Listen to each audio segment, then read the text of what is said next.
अगर आपकी कंपनी की रिसीट्स 100 मिलियन से एक्सीड कर जाती हैं और आपको लॉस होता है, आपका अकाउंटिंग प्रॉफिट ज़ीरो होता है या नेगेटिव में होता है, तो तब आपने ये टैक्स पे करवाना है। कंपनी के केस में ये कंडीशन अप्लाई नहीं की जाती।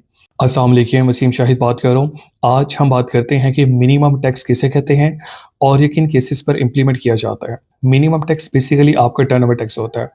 ये बेसिकली आपके टोटल टर्नओवर के ऊपर इम्प्लीमेंट किया जाता है। मिनिमम टैक्स एक बिजनेस इंडिविजुअल, एक पार्टनरशिप फर्म और प्राइवेट लिमिटेड के ऊपर इम्प्लीमेंट किया जाता है। बिजनेस इंडिविजुअल और पार्टनरशिप फर्म के केस में अगर आपकी कंपनी की रिसीट्स 100 मिलियन को अक्रॉस कर जाएं, फिर आप लाइबल हैं कि आप मिनिमम टैक्स पे करवाएं। कंपनी के केस में ये कंडीशन अप्लाई नहीं की जाती।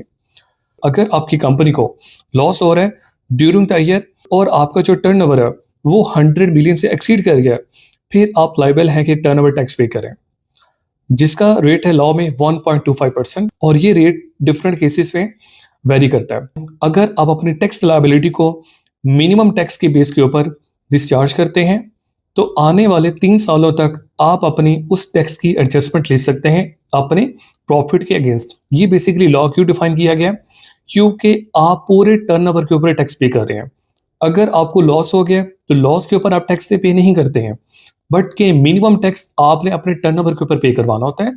तो लॉ में ये एक रिबेट है, एक क्रेडिट है कि अगर आपने टैक्स पे करवा दी है मिनिमम अपने टर्नओवर के ऊपर और आने वाले सालों में अगर आपको प्रॉफिट होता है तो तब प्रॉफिट के ऊपर जो टैक्स आपने पे करवाना होगा और जो टैक्स आपने ऑलरेडी पे करवा चुके हैं उस टैक्स को आप एडजस्ट करवा सकते हैं। Thank you so much.